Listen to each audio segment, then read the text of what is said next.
నమస్తే. ఇన్నాళ్ళు నన్ను సపోర్ట్ చేస్తూ, ఎంకరేజ్ చేస్తూ మీ ప్రేమని నాకు అందిస్తున్న ప్రతి ఒక్కరికి కృతజ్ఞతలు. అలాగే ఈ వీడియో కూడా ఖచ్చితంగా మీకు ఉపయోగపడుతుంది. లైక్, షేర్ అండ్ సబ్స్క్రైబ్ చేసి మీ సపోర్ట్‌ని నాకు అందించండి. అలాగే ఈ వీడియో పట్ల మీకున్న అభిప్రాయాన్ని కామెంట్ సెక్షన్‌లో కామెంట్ చేసి తెలియజేయండి. ఇప్పుడు వీడియోని చూద్దాం. సూర్యోస్మి, నేను మీ విక్రమాదిత్య. ఆరోగ్యమే మహాభాగ్యం, ఆరోగ్యం భాస్కరాధీనం. ఆదివారం మద్యం, మాంసం, మైదనం వద్దు, ఆరోగ్యం ఐశ్వర్యం వద్దు. మీరు ఆచరించండి, 10 మందిని ఆచరింపచేయండి. ఆచరించండి, ఆరోగ్యవంతులుగా ఉండండి. ఆచరించండి, ఐశ్వర్యవంతులు కండి. ఆచరించండి, ఆనందంగా జీవించండి. సూర్యోస్మి. నమస్తే, వెల్కమ్ టు అవర్ ఛానల్. నేను పద్మిని. ప్రస్తుతంతో పాటు ప్రముఖ ఆధ్యాత్మికవేత్త, సూర్య ఉపాసకులు, Sun Spiritual Society founder Vikramaditya గారు మనతో పాటు ఉన్నారు. మాట్లాడదాం. సార్ నమస్తే. సార్ సూర్యోస్మి తల్లి. సార్, డిసెంబర్లో చాలా చాలా అద్భుతమైన, డిసెంబర్ మాసం అంటేనే మార్గశీర్ష మాసం అని తెలుగు మాసాల్లో చూసుకుంటే మార్గశీర్ష మాసం, పౌర్ణమి నుంచి ధనుర్మాసంగా కూడా చూస్తారు. సో ఈ మార్గశీర్ష మాసం దత్తుడికి దత్తమైనటువంటి మాసం అని ఖచ్చితంగా చెప్పుకోవచ్చు. ఎందుకంటే దత్త జయంతి వస్తుంది. చాలా అద్భుతంగా చేసుకుంటాం దత్త జయంతిని. మనందరికీ ఆ విషయం తెలిసిందే. అయితే ఇంకో విశేషం కూడా మీరు లాస్ట్ ఎపిసోడ్స్లో చెప్పారు. ఏమిటి ఆ విశేషం? ఏమిటి, ఎప్పుడు వస్తోంది ఆ విశేషవంతమైన రోజు, ఏం చెయ్యాలి ఇత్యాది విషయాలు మీ ద్వారా. తప్పకుండానమ్మా. అంటే మనం భారతీయులు కొన్ని సంస్కృతి సాంప్రదాయాల్ని మర్చిపోయాం. అవి మర్చిపోవడం కోసమే బ్రిటిషర్స్ చేసినటువంటి కుట్రలలో భాగంగా మనకి కాశ్మీర్లో మార్తాండ దేవాలయాన్ని ధ్వంసం చేయడం, అక్కడ ఉన్నటువంటి బ్రాహ్మణులను 2 లక్షల మంది ఊచకోత. ఎందుకంటే కాశ్మీర్ ఫైల్స్ లో అదేనా, దానికి సంబంధించి అంటే అక్కడ వేదం రక్షింపబడుతుంది, అక్కడ సంస్కృతి సాంప్రదాయాలకి శక్తి తయారవుతుంది. మనకి సూర్యోదయం జరిగేది అక్కడ నుంచే కదా, మార్తాండ దేవాలయం దగ్గర నుంచే జరుగుతుంది. ఇది అంటే మరి రోమ్ నగరం, ఇటలీ ఈ ప్రాంతాల్లో మిత్రాయిజం అనే ఒక మతం, మిత్రాయిజం. అందరూ కూడా సూర్యోపాసకులు, సూర్య ఆరాధకులు.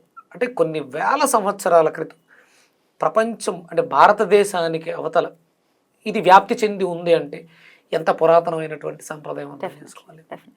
అక్కడ ఇప్పటికీ కొన్ని వేల శిథిల సూర్య దేవాలయాలు ఉన్నాయి. కొన్ని వేల, వందలు కూడా కాదు, వేల సూర్య దేవాలయాలు అక్కడ.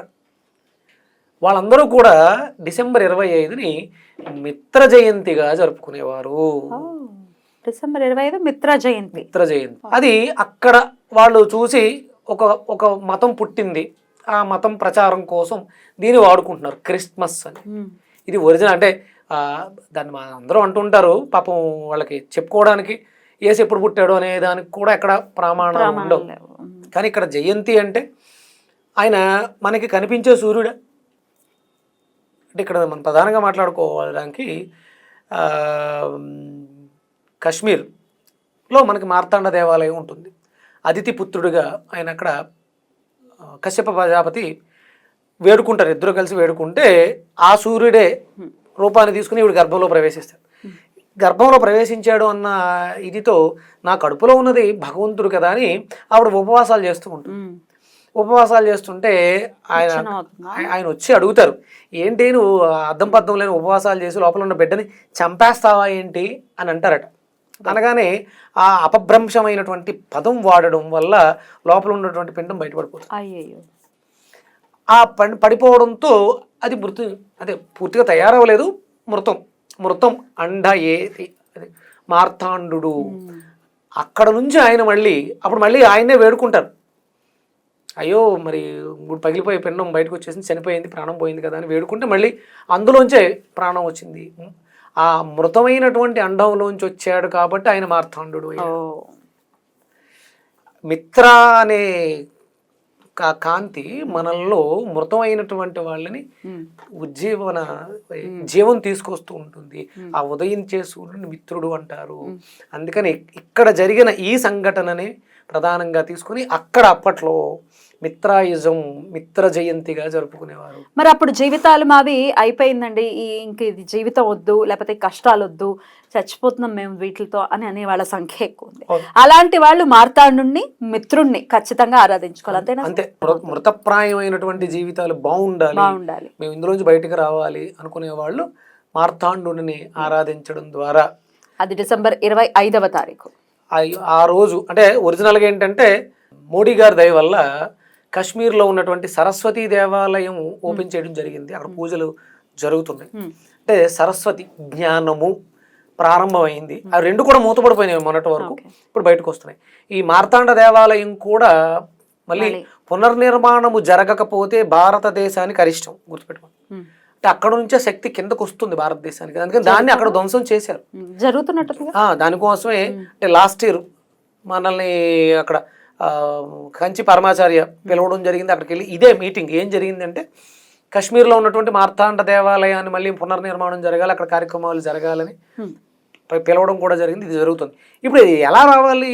గవర్నమెంట్ ఎప్పుడు తెలుసుకుంటుందంటే మనం సొసైటీలోంచి మన నినాదం కాశ్మీర్లో మార్తాండ దేవాలయం తెరిపించాలి, పునర్నిర్మాణం జరగాలని మనం అందరం గట్టిగా సంకల్పించుకుని ప్రశ్నించడం మొదలు పెడితే అప్పుడు ఆటోమేటిక్గా గవర్నమెంటే పనిగట్టుకుని వెళ్తే అక్కడ చుట్టుపక్కల ఉన్న వాళ్ళు సహకారం ఉండదు. అది వ్యక్తి నుంచి వ్యవస్థలోకి వెళ్ళి సమాజంలో సొసైటీలో గవర్నమెంట్కి వెళ్తే అప్పుడు ఈజీ అయిపోతుంది. మనం అందరూ అడిగితే ఆయన అన్ని చేసేస్తాడు, డెఫినెట్గా చేసుకొస్తారు. అది చెయ్యాలంటే మనం మిత్ర జయంతిని జరుపుకోవాలి. మరి ఏం చేయమంటారు? సూర్యుడికి ఇష్టమైంది ఏంటమ్మా? సూర్యుడికి ఇష్టమైంది ఏంటి? అప్పుడే పుట్టినటువంటి పసిబాలుడికి అన్నప్రాసన మీరు దేనితో పెడతాం అంతే.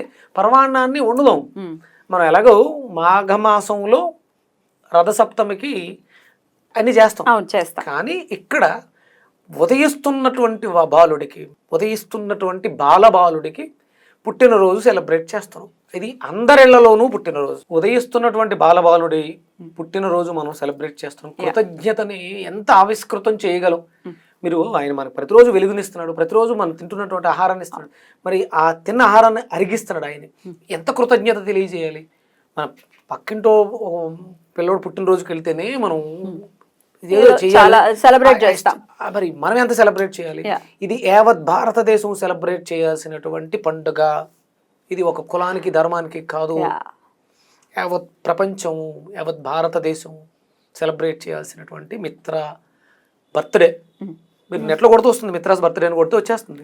మరి డేట్స్ తో ఎట్లాగా అడిగే వాళ్ళు అడగచ్చేమో కదా. ఇప్పుడు హైందవం అంటే తిథులకి నక్షత్రాలకి వీటికి కదా ప్రాధాన్యత ఇస్తారు. ఎట్లా డేట్ తో చెప్తున్నారు? అంటే ప్రస్తుతానికి మనకు అందుబాటులో ఉన్న దాని ప్రకారం తీసుకుంటాం. ఇప్పుడు నేను వేదంలోకి వెళ్ళి వీటికి ప్రమాణాలు ఏంటి, అద్భుతమైనటువంటి ప్రామాణికాలు చాలా ఉన్నాయి. మంత్రాలు, హిరణ్య గర్భ సూక్తం అని, ఆయన జన్మ ఇవన్నీ A to Z ఉన్నాయి. ప్రస్తుతానికి మనం క్యాలెండర్లో మనకి ఇంగ్లీష్ క్యాలెండర్ని ఆధారంగా తీసుకుని వెళ్దాం. ఒకవేళ అనుకుందామండి ఇది మనకి ఆయన నడక మార్చుకునే సమయం. దక్షిణాయనం నుంచి మనకి ఉత్తరాయణానికి మారతాడు. మనకి 16వ తారీఖు ఆయన ధనుర్మాసంలోకి ప్రవేశించారు. డిసెంబర్ 16 ధనుసు రాశిలో ప్రవేశించారు. అక్కడి నుంచి ఆయన మకరానికి వెళ్తూ ఉంటారు. 25 అప్పటికి ఎన్ని రోజులైనా మనకి 10 రోజులు 9 రోజులు అవుతుంది. ఆ తర్వాత ఆయన మనకి ఉత్తరాయణంలోకి మారడానికి ఇంకెన్ని రోజులు ఉంటాయి? 21 రోజు. అంటే జన్మ తీసుకున్న తర్వాత ఆయన నడకని మళ్ళీ మొదలు పెట్టాడు ఉత్తరాయణం వైపు. అండ్ సౌరమానం అంటే సూర్యుడి గురించి చెప్పినప్పుడు ఫిక్స్డ్ గానే ఉంటుంది కదా. ఇప్పుడు 25th అంటే ఆయన ప్రతి ఏడాది ఇంచుమించు అక్కడే ఉంటాడు. సో అందుకని మనం తిథికి ఒకవేళ ఖచ్చితంగా తిథికి ప్రాధాన్యత ఇచ్చినా ఆయన గమనం ఒకేలాగా ఉంటుంది కాబట్టి మనం పెద్ద దీన్ని కన్ఫ్యూజ్ అవ్వాల్సిన అవసరం లేదు. రైట్. అందుకని చేసుకోవడంలో ఎలాంటి తప్పు అంటే ఇదంతా రీసెర్చ్ జరుగుతోంది, ఇంకా ఆలోచన వస్తుంది. పోయిన సంవత్సరం డిసెంబర్ 25 నేను స్టేటస్ కూడా పెట్టాను, మనం అందరం మిత్రాస్ బర్త్డే సెలబ్రేట్ చేసుకోవాలి అని చెప్పేసాను. నాకు లక్కీగా అదే రోజు నేను అశ్వారోహణ కూడా చేసినట్టు, శ్వేతాశ్వం. ప్రతిదీ గుర్తొస్తున్నాయి. అంటే మనం దీని మీద ప్రయత్నం చెయ్యాలి. ఏమీ లేదు, నిజం కాదు, తెలియదు, అనుమానం ప్రకరణలతోటే పండగలు జరుపుకుంటున్న స్థితిలో ఇది నిజం. మనకి కంటికి కనిపిస్తున్నటువంటి భగవంతుడు ఉన్నాడో లేడో తెలియని దాని కాదు, ఉన్నాడు, ఇది వాస్తవం, కనిపిస్తున్నాడు, స్పర్శిస్తున్నాడు, దగ్గరకు వస్తున్నాడు. అంటే నాకు తెలిసి మనకు దూరంగా వెళ్ళాడు ఆయన. ఇక్కడ నుంచి నడక మార్చుకుని మన దగ్గరకు వస్తూ ఉంటారు. దక్షిణాయనం నుంచి ఉత్తరాయణంలోకి మారుతున్న నడక మార్చుకునే స్థితి, రథం మారుతూ ఉంటుంది. ఇక్కడ వెళ్ళే కొలితే మనకు ఒక రోజు ఆయన ఆగుతాడు కూడా. అంటే ఇది నిజం. అందుకని మనం అందరం కూడా సెలబ్రేట్ చేయాలి. పరమాన్నం చేసి స్వామివారికి నివేదన చేయమంటున్నారు. స్వామివారిని మిత్రా జయంతి కాబట్టి అయినప్పటికీ ఏ నామంతో స్వామివారిని కొలవమంటారు? ఇక ఆయన కొలవడానికి మిత్ర, రవి, సూర్య, భాను, కగపోష, హిరణ్య గర్భ, మరీచి, ఆదిత్య, సవిత్రార్క, భాస్కర ఇలాంటివి. ఓం నమో భగవతే హిరణ్య గర్భాయ నమః. ఇక ఆయనకి ఈ నామం ఆ ఈ నామం నామం అనే ఉందమ్మా. రైట్ ఆయన బాలభానుడు, రైట్ చేతులు జోడించి నమస్కరిస్తే నమస్కార ప్రియో భాస్కర.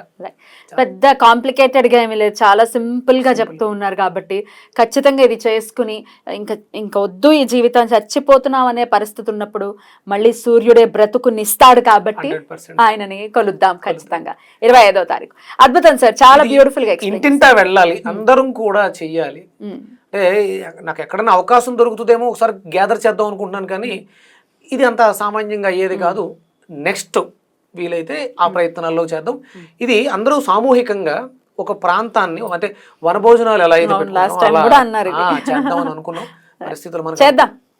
డెఫినెట్ గా మీరైనా ఒక 10 మంది, ఒక 5గురు ఒక చోటకి, అంటే తలుపులంలో ఇలాంటి చోట్లకి వెళ్ళి అవసరం లేనివి చేస్తూ ఉంటాం.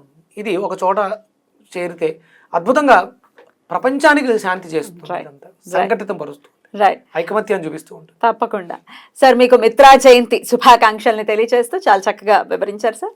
Thank you. నమస్తే.